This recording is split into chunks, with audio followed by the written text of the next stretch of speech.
Hi guys, so I am finally here with a mental health Q&A, which I've said that I was going to do for years, and I don't know, it's really hard, especially when you're not a YouTuber, to kind of get the courage to do it, but I'm here, I'm doing it.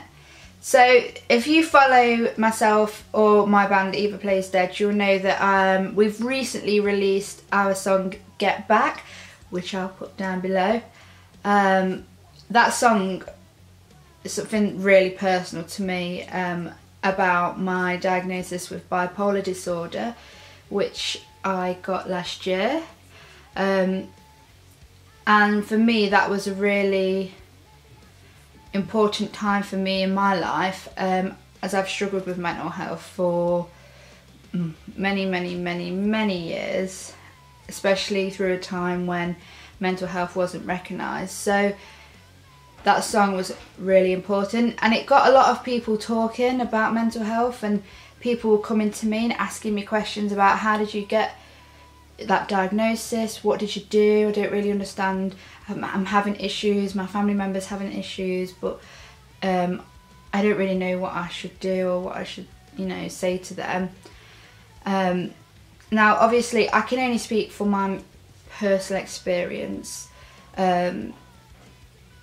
I do have a degree in nursing, and I have a nursing background as well as my music, so I do have some experience with this stuff. However, don't take my word as gospel. These are just my personal experience. You guys have sent me some really awesome questions, so I'm just going to have a look through them now, and I'll try and answer them as educated and as well as I can. Obviously I'll keep all your names confidential. So the first question, which is a huge question, but I think it's really important, because this is a topic that a lot of people worry about with mental health. So have you ever been on antidepressants, and do you think that they are properly prescribed? So yes, I've been on various antidepressants. So when I was in my teenage years, they thought I had chronic depression with severe anxiety, so I was prescribed a couple of the antidepressants, which for me, unfortunately, they didn't agree with me in particular. So these antidepressants that they usually use for your clinical depression are what they're called SSRIs. Now they increase the serotonin, and serotonin is linked to increased moods and helps with feeling generally happier, so to speak. However, you are messing with your hormones. They don't agree with everyone, and they do have side effects. For bipolar disorder, they don't tend to use SSRIs, because with bipolar disorder you have manic episodes, which means you're really high. And in these manic episodes, if you've then got a drug that's making you even higher, it can lead to quite a severe manic episode. So we use drugs that are called mood stabilizers. So I take a medication called lithium, which stabilizes the mood rather than heightens the mood. However, some people with bipolar disorder will take a mood stabilizer, and then they'll take an SSRI to help combat the really severe lows. What I will say is that the best person to talk to with regards to medication is your doctor.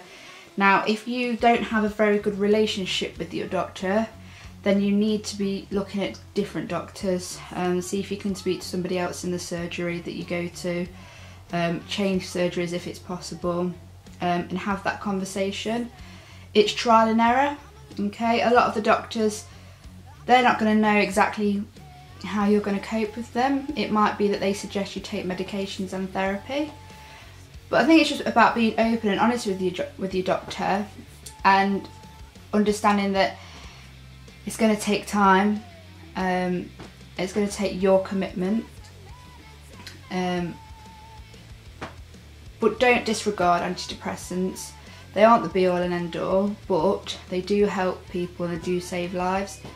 If you feel that you are at that low, then you do need to discuss. So do I think they are properly prescribed? I will say I don't feel that my clinical background is that in depth enough to really answer that question, but in my opinion they save lives. They've saved people that are close to me. I think GPs and doctors don't really know a great deal about mental health, and that's the thing at the moment, is that we're all still learning about mental health and we're still learning on the best ways to treat it. So I think the doctors just want to do the best that they can do, but it's trial and error. And even my psychiatrist, who is the top psychiatrist in his field, he said, you know, a lot of the time it's you know, trial and error. So you have to be a bit open-minded with it. Okay, so the second question. Since being diagnosed with bipolar and experiencing the mental health system firsthand, do you think that the system needs to be reformed? And if so, what do you think needs to be changed? Say about the mental health system is, without trying to get too political because it's not really about that, mental health, like I previously said, even the people that are really advanced in their fields, the psychiatrists, still have a lot of unknowns with mental health. Mental health is very individualised to the person.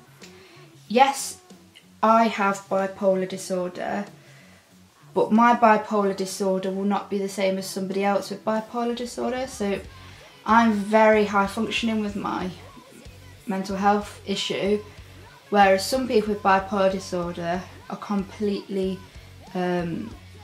disabled by it and unable to work, unable to live everyday lives. Whereas I have a very good job. I've got, you know, the band which is doing really well, and I think it's the expectation of, you know, if you go to the GP and you say, I want you to make me better, with mental health it's not that straightforward. You go in with a broken leg and they can fix it, whereas you go in with really low moods and unfortunately the doctor cannot fix it there and then.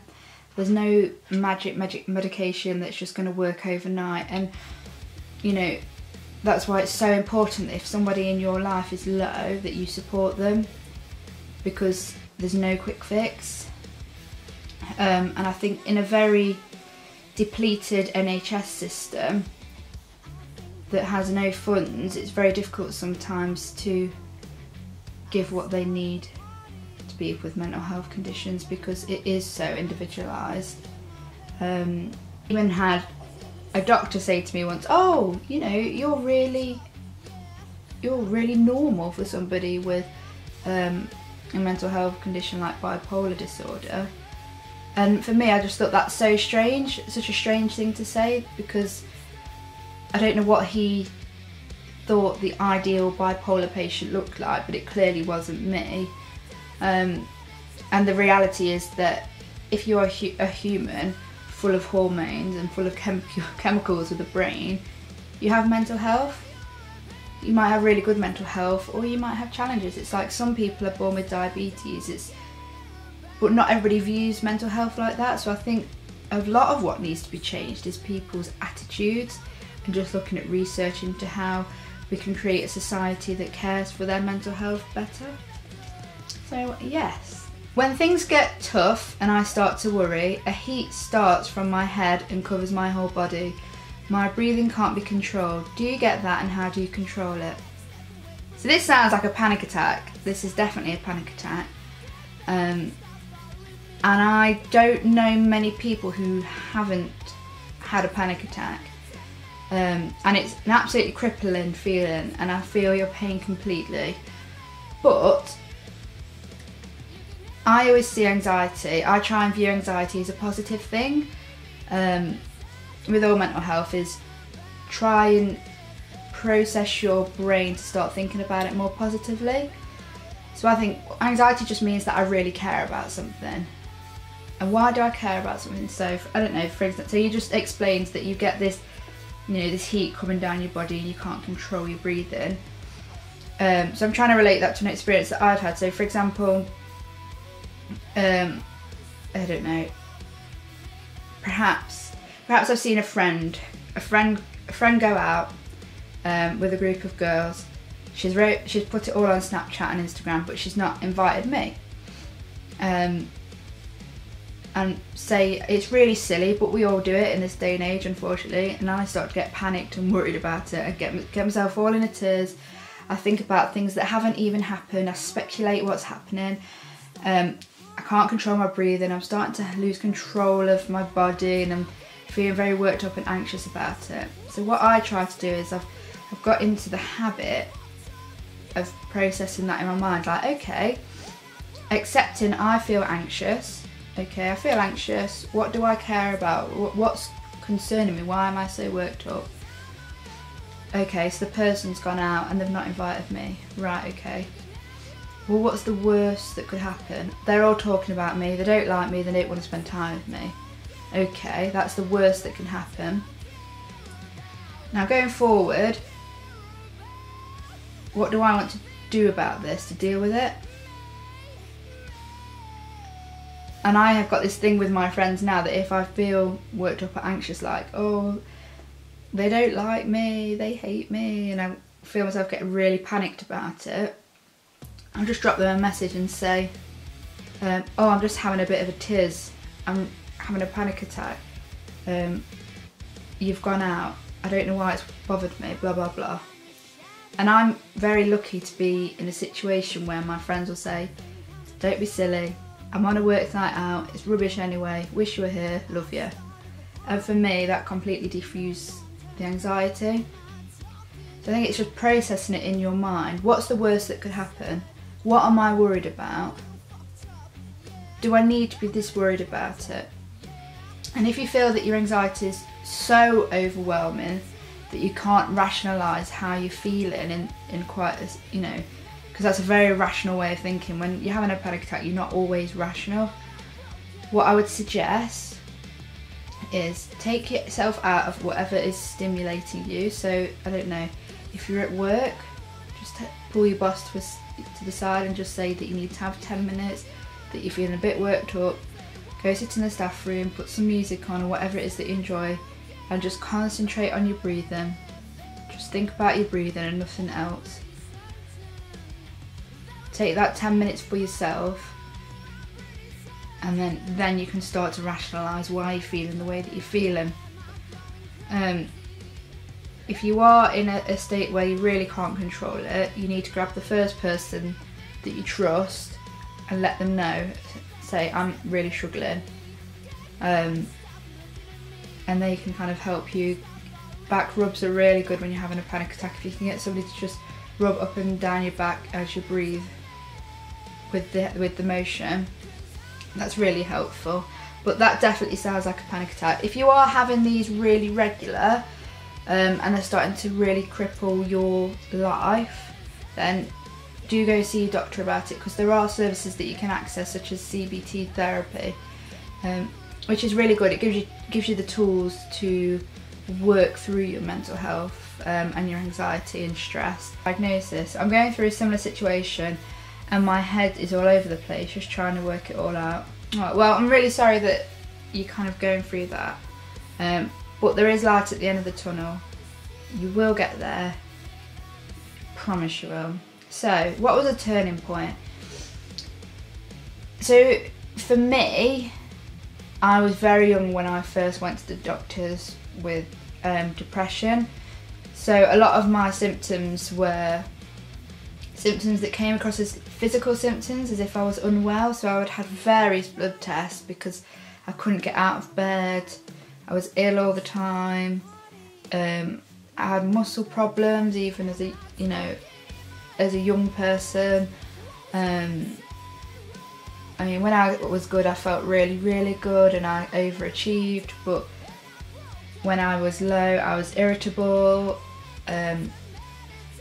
was fighting, shouting, screaming at my mum, I had anger issues.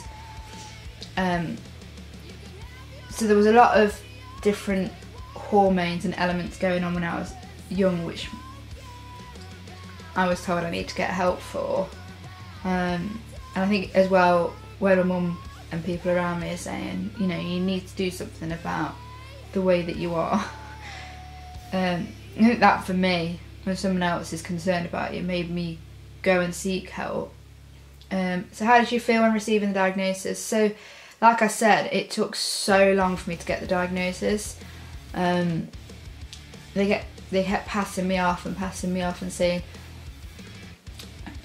oh, you've got depression, but I knew that I didn't have depression.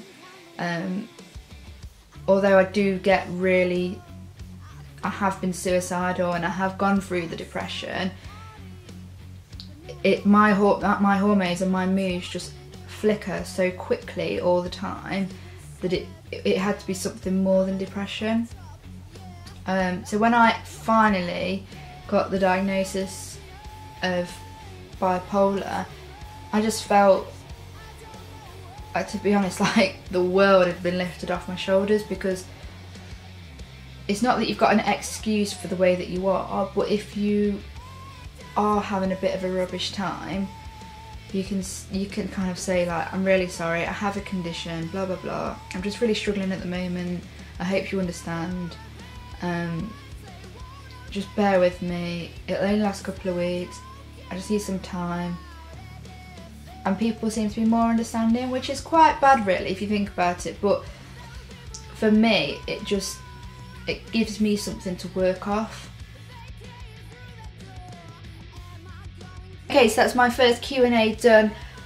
I'm probably going to do some more. I'm thinking about doing a web series about mental health. I might get some people on here to talk about their issues. I think we should all talk about the shit that we go through, because we all go through it, and we all need to be just more open about it. So leave a comment, I'll get back to you, let's have a discussion. See you later.